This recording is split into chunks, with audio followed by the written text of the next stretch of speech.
Morning to all of you. आज हम जो है सोर्सेज ऑफ कॉन्स्टिट्यूशन के बारे में पढ़ेंगे, मतलब संविधान के स्रोत के बारे में, कहाँ कहाँ से हमने कौन सी चीज़ें अडॉप्ट की।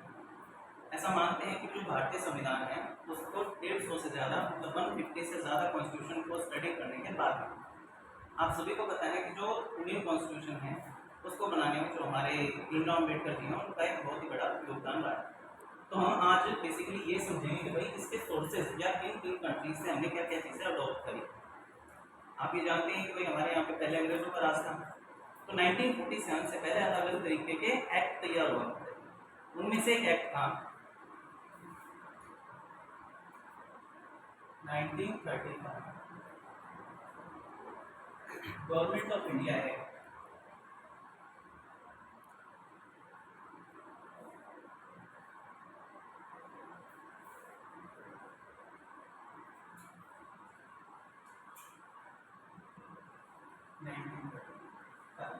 हिंदी में से बोलते हैं भारत सरकार अधिनियम 1935।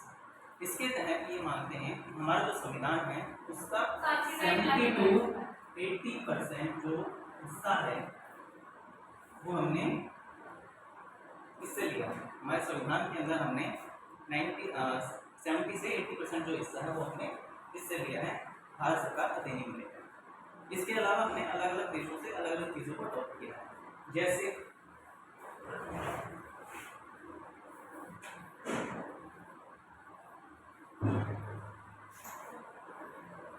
इसमें एक महत्वपूर्ण भूमिका रहती है अमेरिका।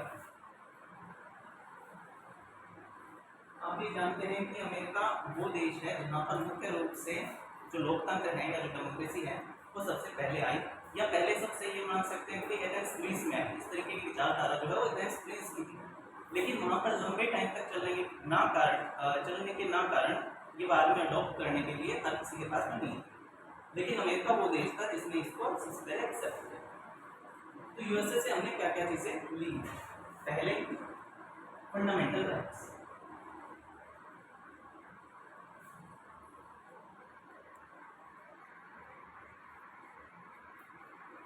इसको कहेंगे मौलिक अधिकार। तो मौलिक अधिकार जो हमारे हैं वो हमने अमेरिका से लिए। इसके अलावा second, president and vice president.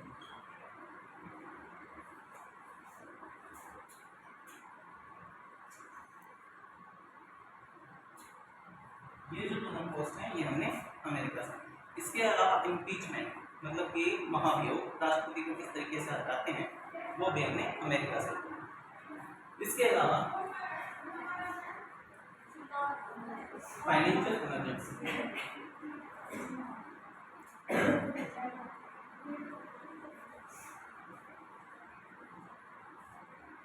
वित्तीय आपातकाल को भी हमने अमेरिका से लिया।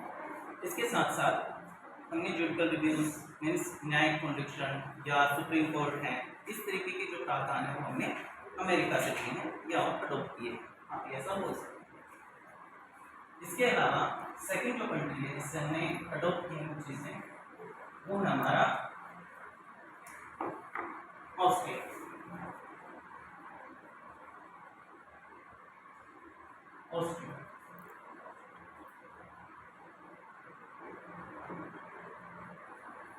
ऑस्ट्रिया से हमने लिए हैं DPSP means directive principle of state. आप इसको बोल सकते हैं, मतलब कि राज्य के नीति निर्देशक सिद्धांत, ये हमने लिए हैं ऑस्ट्रिया से। सेकंड हमारी कंट्री है ऑस्ट्रेलिया।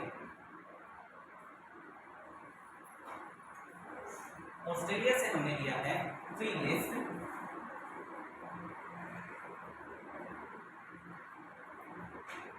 यहाँ पे होंगे दो तीन सूचियां।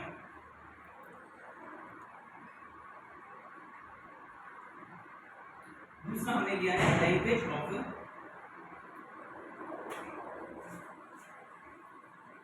टेंडर या प्रस्तावना की भाषा। जो हमारी भाषा है संविधान के लिए प्रस्तावना की, वो हमने ऑस्ट्रेलिया से लिया। तीन लिस्ट के अंदर क्या होता है, तीन अलग अलग चीजें। इनमें अलग असल में हम लोग इश्यूज की बात करते हैं। सेंट्रल लिस्ट होती है, स्टेट और कम करें। क्या है भाई ये केंद्र के विषय, इसके अंदर 97 मुद्दों के ऊपर बात। दूसरा हमारा स्टेट है, इसके अंदर 62 मुद्दे हैं या इश्यूज हैं जिनके ऊपर हम बात करते हैं। एक कंबाइंड लिस्ट होती है, इसके अंदर हम लोग 52 मुद्दों की बात करते हैं, मतलब इन दोनों को मिला कर। इसके अंदर बहुत ही महत्वपूर्ण मुद्दे होते हैं, जैसे कि भाई आपका फॉरेस्ट हो गया या आपका पुलिस हो गया, इस तरीके की। लेकिन पुलिस वाला जो है वो आपका स्टेट्स में आता है, लेकिन जो सेंट्रल लेवल के ऊपर सुरक्षा की बात होती है उसको आप लोग कंबाइंड लिस्ट करते हैं। ठीक है, इसके अलावा एग्रीकल्चर है या फाइनेंशियल सेक्टर कोई बहुत बड़ा हिस्सा हो गया, तो इन सबको हम लोग ऑस्ट्रेलिया से लिए हैं। इससे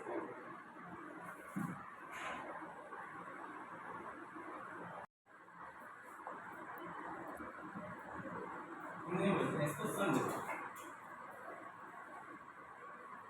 इसको हमने लिया है कनाडा से या कनाडा।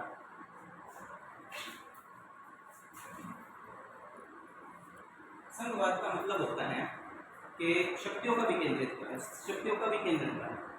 आपने सुना होगा कि भाई स्टेट के कुछ मुद्दे हैं, अभी आपको बताया कि सेंटर के कुछ मुद्दे हैं, तो हर राज्य या हर एक जो जिला है और जो एक एरिया है वो अपने फैसले अपने आप ले सकता है, अपने नियम कानून खुद बना सकता है। इसके साथ साथ सेंटर की अपनी भूमिका होती है, केंद्र की अपनी भूमिका होती है। अगर कोई नियम या कानून हमें पूरे देश में लागू करना है तो उसके लिए आप लोग क्या करेंगे, हम लोग सेंटर में या पार्लियामेंट में जाकर के कोई भी एक्ट या कोई भी कानून हम लोग बनवाएंगे। लेकिन अगर स्टेट के लिए कोई चाहिए तो वहां पर हमें विधानसभा से पारित करवाना पड़ेगा, हर किसी से पारित नहीं करवा सकते। हर स्टेट इसको संघ, इसको हमने लिया है कनाडा से या कनाडा।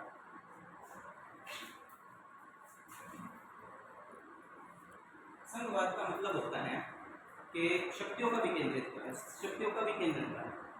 आपने सुना होगा कि भाई स्टेट के कुछ मुद्दे हैं, अभी आपको बताया कि सेंटर के कुछ मुद्दे हैं, तो हर राज्य या हर एक जो जिला है और जो एक एरिया है वो अपने फैसले अपने आप ले सकता है, अपने नियम कानून खुद बना सकता है। इसके साथ साथ सेंटर की अपनी भूमिका होती है, केंद्र की अपनी भूमिका होती है। अगर कोई नियम या कानून हमें पूरे देश में लागू करना है तो उसके लिए आप लोग क्या करेंगे, हम लोग सेंटर में या पार्लियामेंट में जाकर के कोई भी एक्ट या कोई भी कानून हम लोग बनवाएंगे। लेकिन अगर स्टेट के लिए कोई चाहिए तो वहां पर हमें विधानसभा से पारित करवाना पड़ेगा, हर किसी से पारित नहीं करवा सकते।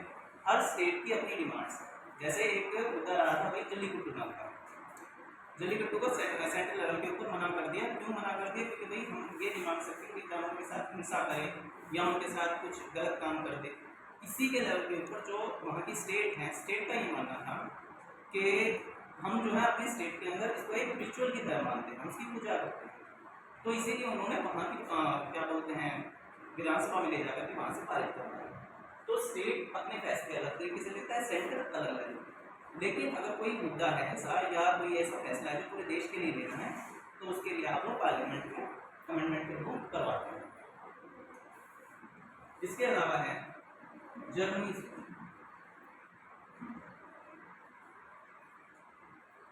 जर्मनी से हमने अडॉप्ट किया है इमरजेंसी पावर ऑफ प्रेसिडेंट।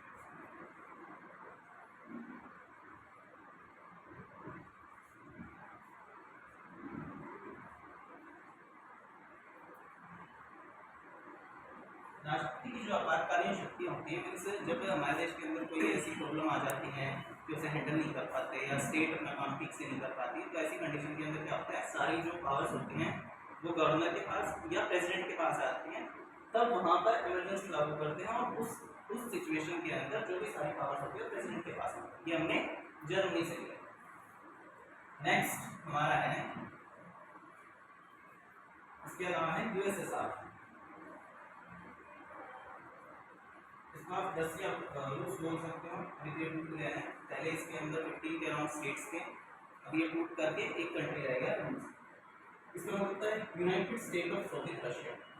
इससे हमने क्या क्या अडॉप्ट किया है, फर्स्ट एक तो हमने 5 ईयर प्लान,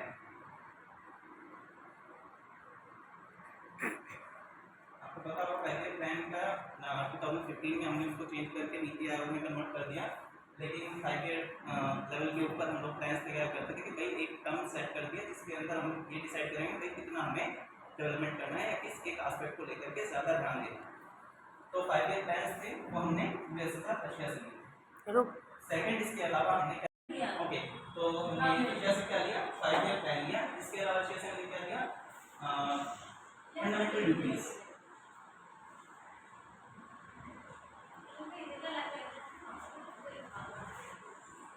फंडामेंटल ड्यूटीज में अभी मौलिक कर्तव्य, हर देश के नागरिकों को कुछ नियमों को और कुछ कानूनों को मानना। तो ये हमारी कुछ ड्यूटीज हैं। 11 के अराउंड हमारी ड्यूटीज कि भाई अपने देश की सुरक्षा के लिए तैयार रहना, देश के जो राष्ट्रीय प्रतीक हैं उनका सम्मान करना, देश के झंडे का सम्मान करना, इस तरीके की जो चीज़ें हैं वो हमने रशिया से पढ़ी। लास्ट है हमारा साउथ अफ्रीका।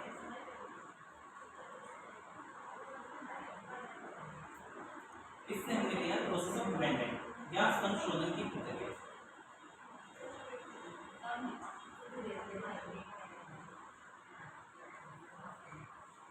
मीन्स कोई नियम अगर ऐसा बन जाता है कि भाई उसके अंदर कोई चेंज करने की जरूरत है, तब हम लोग इस संशोधन प्रक्रिया के थ्रू उसको बदल देते हैं। ऐसा मानते हैं बदलते तो नहीं है, ये जब कॉन्स्टिट्यूशन बना तो ये बात पहले से बोल दी गई थी। अगर हमने जो कॉन्स्टिट्यूशन बना दिया है उसके अंदर हम कुछ भी चेंज नहीं करेंगे, हटाएंगे नहीं, ये हो सकता है कि कुछ ऐड कर दें, तो ऐड करते हैं हम लोग हमेशा कॉन्स्टिट्यूशन के अंदर, कभी भी उसको हटाते नहीं हैं।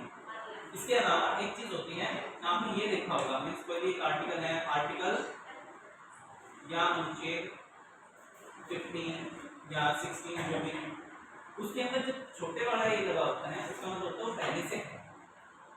और आर्टिकल के सामने जब कोई भी आर्टिकल जैसे 21 है उसके सामने जब आप कैपिटल लेटर को देखते हो इसका मतलब ये कि बाद में जोड़ा गया।